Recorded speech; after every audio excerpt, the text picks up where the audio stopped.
एक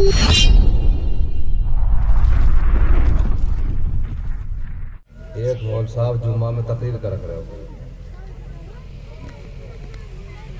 जुम्मा में ना तकरीर माशाल्लाह भाई उलमा सभी अच्छी करा है, वो और अच्छी करे हो। आवाज खोल दो ना। तो एक बुढ़ो बीच में रोक रहे हो, मौल साहब तकरीर कर तो और बुढ़ो रोक रहे हो। तो एक दिन मौल साहब जज्बात में कहने लगो न भाई तुम सब खामोशी के साथ सुनो और तुम पे मेरी कोई बात असर ना करे। और बेचारो मियाँ जी अब्दुल्ला तसी तस्रो है।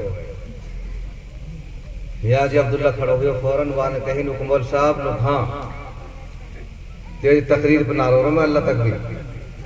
लोग फिर काहे रो रहा मैं नूर रो रहा हूँ कि मैंने एक खस्सी बकरा पाला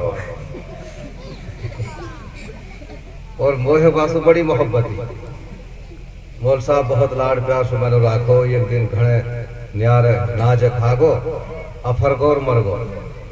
मौल साहब तेरी दाढ़ी मेरी खस्सी बकरा की दाढ़ी मिलती जुलती है।